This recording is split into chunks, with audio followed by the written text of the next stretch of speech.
Hi chickens. A while ago I made a video about the importance of desiring change and desiring and not being afraid of your own growth on the spiritual journey. And it got me thinking about a lot of other thoughts I've had about spiritual development. Because, when I watch YouTube videos and since I've become part of the YouTube community, it's really occurred to me and become clear to me that spirituality is something that these people that are making videos and in the YouTube community are absolutely putting into their lives. It's a huge thing for them. It's important. It's something that their friends and their loved ones, will quite often be aware of. It's something that they will put into their timetable. It's something that not only permeates every facet of their being, but also is something that they literally commit time to and commit resources to, commit energy to. So I think with that in mind, there can obviously perhaps be some unhealthy ways to approach spirituality and to approach the weaving of the spiritual path into your life and allowing it to kind of have that balance with everything else. And I think a lot of people will argue, oh, there's no difference between the mundane and the magical, or there's no time at which I'm not spiritual. And of course that's true. Okay, you can be spiritual while you're cooking a meal. You can inject spirituality and meaning and purpose and spiritual exploration into absolutely everything you do. But the bottom line is that not every single act that you partake in every day and not all of the people that are around you lend themselves easily to your spirituality. So you have to basically place it in somewhere. You have to slot it in somewhere. You have to give it its level of priority. And at certain times, you might have to forego all of the things that you want to do and want to learn and want to be a part of with regard to spirituality. So unless you're basically like a sage living halfway up a mountain, you are going to have to compromise in some sense, or you're going to have some kind of approach to your spiritual journey that enables you to incorporate it in with the rest of your life. And I think sometimes the pathway that we weave out for ourselves can potentially be unhealthy, and it has been for me in the past as well. I've either given my spirituality far too much priority, or I've expected far too much of myself within it. I've thought of it as too much of a discipline, haven't wanted to go with the flow. I've maybe felt that it too much defined me. I've been scared of it. I've also kind of been a little bit fixated on it and obsessed with it to the point where I don't understand anything that doesn't correspond or correlate to it. So, these are some problems that you can have when you begin to fall into unhealthy habits with regard to your spiritual growth, I guess, is what I'm trying to say. So the first thing that I would say when it comes to, being healthy in spiritual growth and placing your spiritual development into your life in a healthy context is to start with small steps, particularly when you're changing or you're going down a new route. Like at the moment, there's a lot of changes going on for me.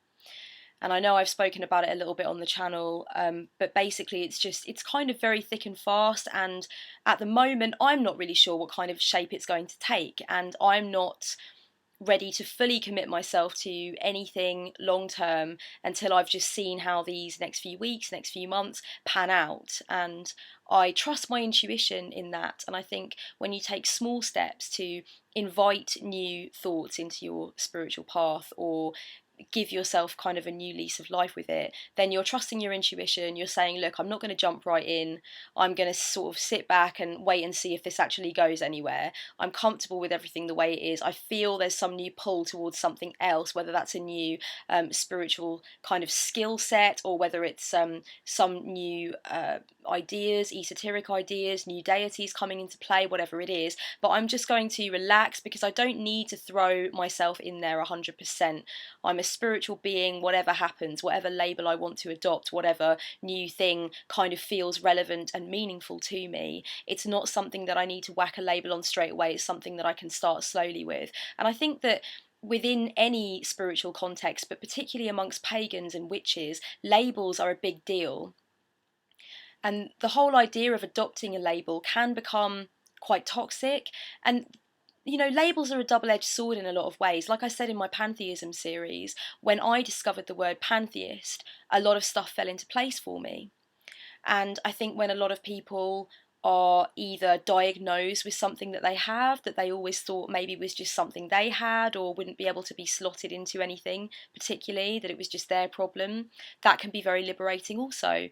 When somebody finds a word to define a disorder or define a certain thought process or anything like that that they thought was just unique to them, and it kind of bothered them that they could never really explain it properly, or they had to be very verbose about it because they couldn't explain it in a concise manner. When you find that word that completely describes you and you realize that there's a whole community of people attached to that word, it can be very liberating, and it can give you a great springboard from which to jump, and it can kind of put a lot of things into place for you, and it really has for a lot of people.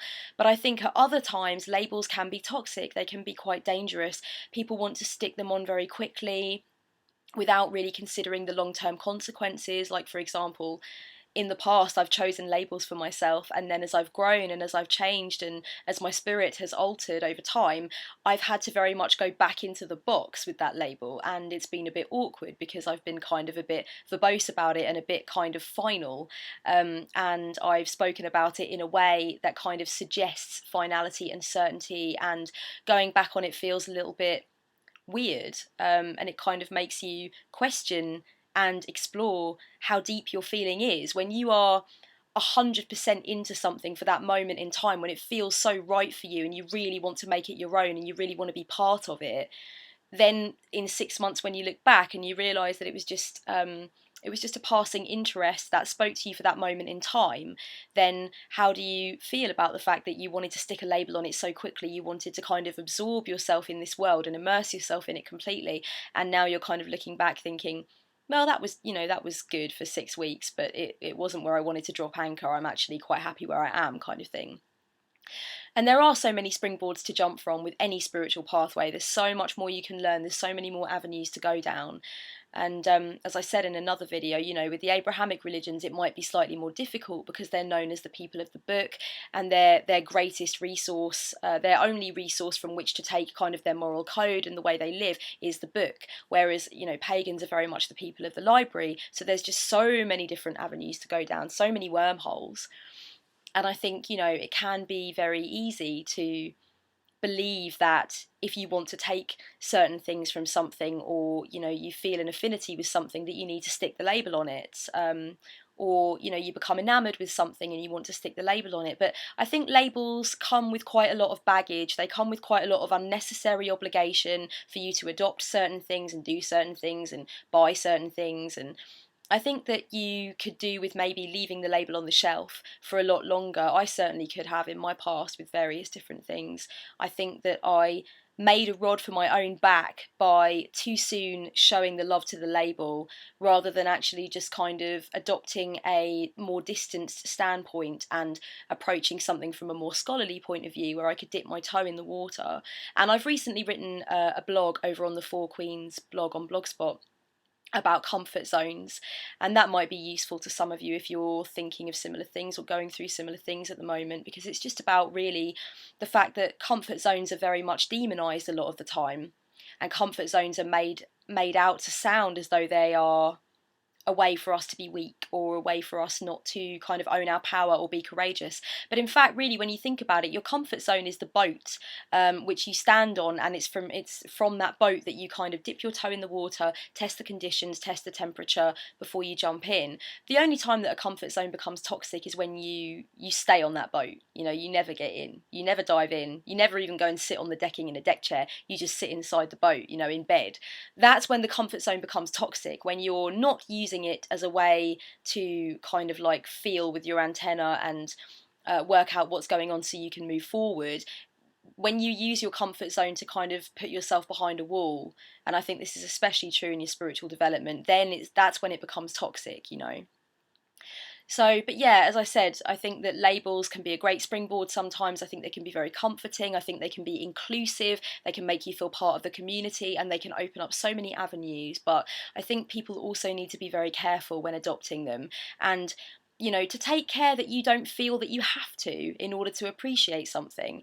Don't feel that you have to just because, you're reading the sacred text of such and such a discipline, and you've tried it and you're getting better at it or whatever, you don't need to adopt the label, because I think labels just, they come with a little bit of obligation, or the assumption that you then need to go on to do XYZ thing and deepen your study so much more, when in fact you might not want to. You might not actually want to. Give it its chance to develop as it wants to. If you place the label on it, then you may feel that you're obligated, or that you've in some way failed to live up to the label that you've put on yourself. So I think, yeah, in that way labels can be toxic. There's some pressure there and stuff. So explore as a free man or woman, I think, is kind of what I'm trying to say.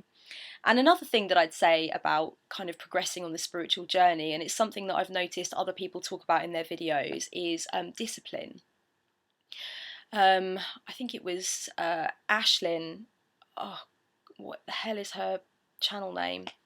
I don't know, Advanced Wicca for Beginners anyway. I'll try and link the video below. She does have a lot of videos though, so I might not be able to remember which one it is. I know it was called New Age Crap.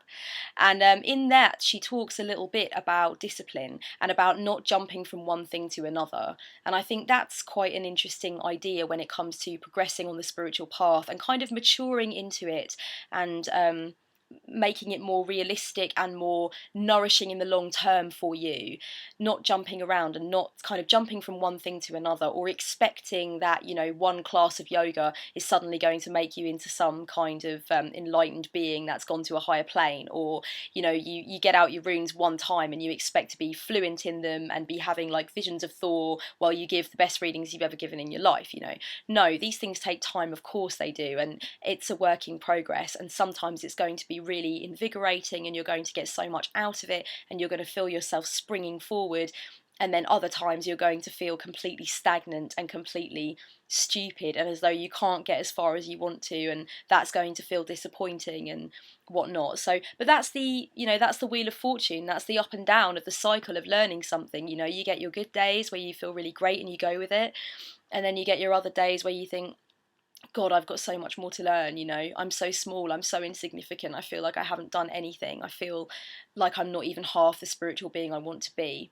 And that's kind of, you can't get the ups without the downs, you can't get those amazing highs without also experiencing those shitty lows, otherwise it would just be a straight line of mediocrity all the way and we wouldn't get anything out of it at all. So I think discipline is a really important thing, and I must admit to having failed on this point quite a few times and kind of running gung-ho into something, and then when it doesn't give me the very immediate satisfaction that I want, I've kind of backed off, or I've questioned whether or not I really want to go into that.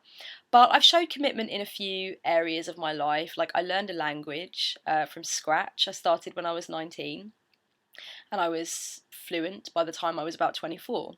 So that for me was commitment, and I went and lived out there as well, and I spoke the language with natives and stuff.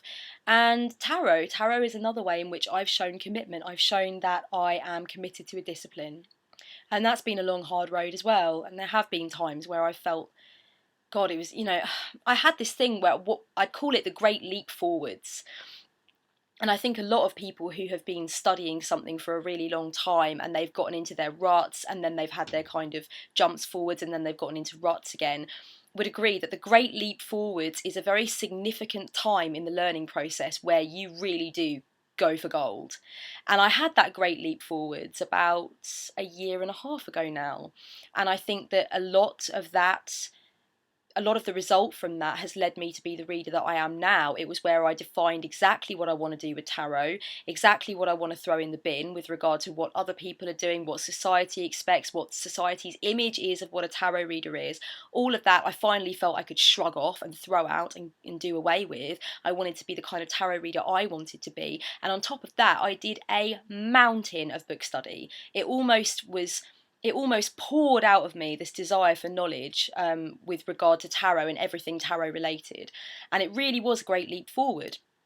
And if you dedicate yourself enough to the discipline and you hone your skills over time, you have those small victories and those small defeats. I guarantee you that after a few months or a few years, whatever it is, for me it was over a decade before I had my great leap forwards, you will have one and it will feel ridiculously positive.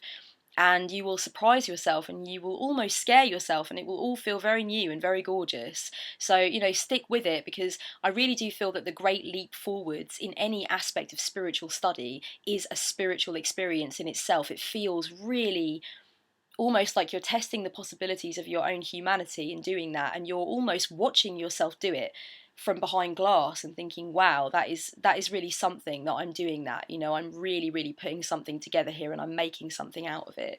So, the great leap forwards is definitely a good reason to keep going on a spiritual any spiritual discipline that you're kind of embarking on.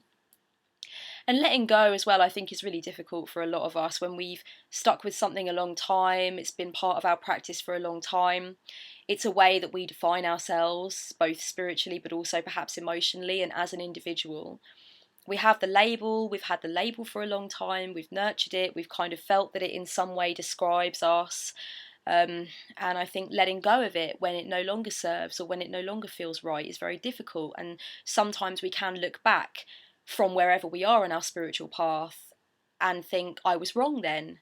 That wasn't what I meant, or that wasn't what I wanted, or that wasn't who I was. I was fake then, or I was going down the wrong road, or whatever. It's very easy to decide that, we were mistaken in the past, and now where we are on the spiritual journey is the right place. But it wasn't really that you were mistaken. It was maybe just possibly that you weren't conscious, you weren't living as consciously as you are now. Either that, or it was the right thing for the version of yourself that you were then, and you're not that version of yourself now. You shed a skin, and that's allowed, that's okay. So letting go can be difficult, and I think that a lot of people probably get stuck in a spiritual rut because they can't let go, and they can't go with the flow. They can't follow their spiritual nose, if you like, because it's too scary, because we've been in that same place for so long. And I've spoken to, Christians who've shrugged off that label after like 20-25 years, and I think that's really brave, and I think it's something that probably takes a lot of coming to terms with. And I've also spoken to pagans who've done the same thing, who just don't feel that that label defines them anymore and everything that goes with it. I had a friend who was Buddhist for a really long time and then realised, that something had shifted. There was a paradigm shift, and it was very, very difficult. It was difficult for him to admit that to himself. It was also difficult for him to admit it to his friends and his wider circle, which goes back to what I was saying about labels and that awkward, interesting relationship we have with them, where they serve us, but they also, to an extent, enslave us if we allow them to.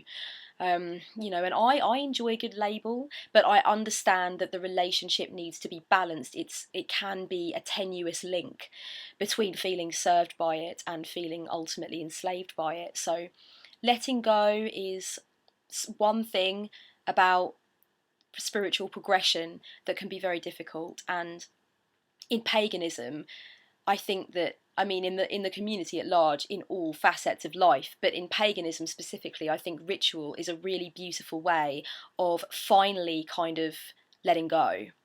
Because we use ritual as a bridge between the unconscious or other realms and the now and the here and the physical. So, when we are terrified of letting go on the inside, doing something that that physically symbolises that letting go in the outer world can kind of invite it into being in the inner world. So you're almost kind of encouraging yourself. You're holding your own hand by doing something ritualistic and ceremonial to signify that even if you can't let go 100%, you want to let go because you want to open that next door, and you feel that next door calling to you.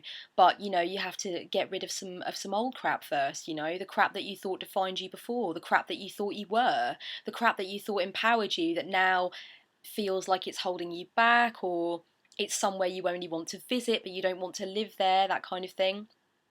So letting go can be difficult, and I think, as I said, it's very difficult for us to tell ourselves that we were just somebody else at that time, or we weren't conscious at that time, or we had that spiritual slump for a reason, or we had that big moment of self-doubt for a reason. It's difficult for us to tell ourselves that, when a lot of the time we can skip straight to the spiritual McDonald's of I was wrong. It's not very nurturing, it's not very healthy, and it's going to go in of you and come out of you in 2 seconds like cardboard. But it's addictive. It's berating yourself is addictive.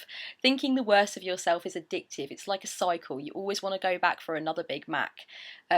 So it's like spiritual junk food, really, berating yourself and telling yourself when you were wrong, that you were wrong, when you could just pat yourself on the back and say, you know what, I learned something. I'm on a spiritual journey. It's called a journey for a reason, you know.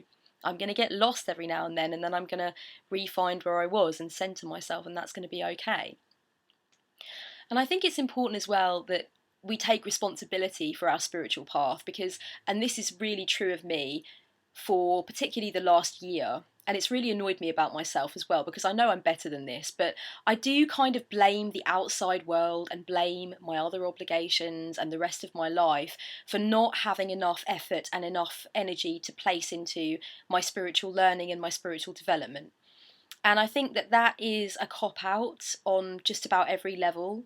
I know that I need to take responsibility for that area of my life, and I know that I can fit time in for it. And I know that also, you know, if you don't feel that you're getting enough time to sit with your spiritual self and explore it, and, you know, actually give time to your chosen spiritual path, then start tying it in with other stuff as well. You know, if you've got to cook for your family when you'd sooner be meditating or writing in your book of mirrors, then make cooking into a spiritual experience, make cooking into a magical experience. You know, experiment with your energy and how you can manifest and how you can direct your energy, or, you know, experiment with how you feel about the scent of the food and its flavor, or whatever, however you want to do it. You know, don't attack mundanity by making it other to your spiritual essence or your spiritual self, you know, because that's a very easy way for us to get bogged down in the idea that it's all somebody else's fault, or that our mundane life, our ordinary life, or the, you know, the life we live away from direct pursuit of our spiritual goal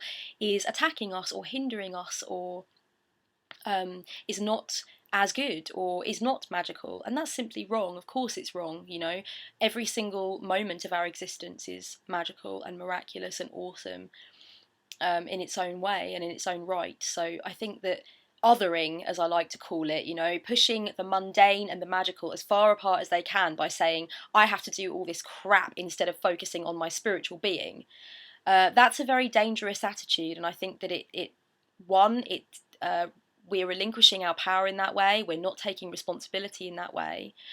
But two, I think that it denigrates mundanity. It denigrates cooking and working and sleeping and taking a bath and spending time with your friends and, you know, whatever else you've got to do during the day, your laundry, your dishes, kind of thing. Let's not denigrate these things, because paganism is such a beautiful spirituality, because it doesn't denigrate the earthly realm, because it doesn't denigrate sex, it doesn't denigrate eating. You know, these things are all good. These things are our sensory perceptions are part of the journey for us. You know, paganism is such a beautiful pathway because it's not totally transcendental. It doesn't denigrate what we do now in our very human bodies with our very human minds. You know, it's not always about reaching the next plane, it's about appreciating this plane. And that involves taking responsibility for the time that you spend on your spirituality and for fitting it in amongst the other things, and for not distancing yourself from the other things or hating on the other things because they're keeping you from getting on with spirituality. You are getting on with spirituality all the time. You're a spiritual being, you know, so you're doing it all the time. And if, like me, you're human and you tend to forget that, then just, you know, inject it into life. The next time you feel like, oh Christ, I'd rather be doing something else, inject that feeling of spiritual meaning into the task you're doing right now. I did it today with the washing up, and it just felt so much more invigorating than doing it on autopilot, you know, when I actually intentionally put my physical, my my spiritual energy into it. It just felt so much better, and at the end I felt that I'd done something magical rather than just doing something mundane. So sometimes it just takes for me to remind myself of that. And the last thing that I would say is, and it ties in perfectly with that last point, is priority. You know, make your spiritual path a priority on the list, you know, and it might go up or down the list depending on what else is going on. But don't feel that it's a waste of time. Don't let anyone tell you that it's a waste of time. Don't let anyone or anything make you feel that it's a waste of your time, or that it's petty, or that it can always be put till last, because it's not really important and it's not anything that's going to harm anything in the tangible realm. If you don't give some of your heart over to something that clearly means everything to you, then it is going to make a difference in the tangible realm, because it's going to affect you, and therefore it's going to affect your relationships and your interconnectedness with others, and therefore it's going to affect the energy in your environment. It's going to be a ripple effect. So I think a lot of the time, particularly when we're around people who do not follow a spiritual path and don't have any overt concern for spiritual feeling or spiritual exploration, people like that can probably make you feel like you need to put your spirituality to the back all the time, but you don't, and you shouldn't make apologies for the fact that you're not going to. So, you need to give it its attention, give it its priority, and give it its time, not to the detriment of everything else, obviously, but, give it its little moment in the sun, because you deserve that and it needs that. And, it's without the light, it won't grow. And then it's going to start to kind of grow back in on itself and become weedy and rotten, and that's because you haven't given it any light, you haven't given it any water. And who's going to thank you for that when that happens? Just because somebody may not feel that your spirituality is worth the amount of time that you want to put into it and the amount of dedication and thought that you want to give to it, doesn't mean that by agreeing with them or by denying your spiritual feelings or by giving your spirituality less time, that it's going to do anything good for anybody. It's not going to help them. It's probably going to help them with their narrow-minded assumption that it doesn't mean anything to you and shouldn't mean anything to you. But it's not going to help them to relate to you more, and it's not going to help you to love and relate to yourself. Be upfront about it. Just say, look, this is a part of my life. I have this segment, all of these things need to count, and my spirituality needs to count too, and I can't make apology for that. I literally can't do that. It's part of who I am. So just thoughts, really, just thoughts, and I hope you guys are all well, and I'm going to respond to comments now because I've just been heinous with that.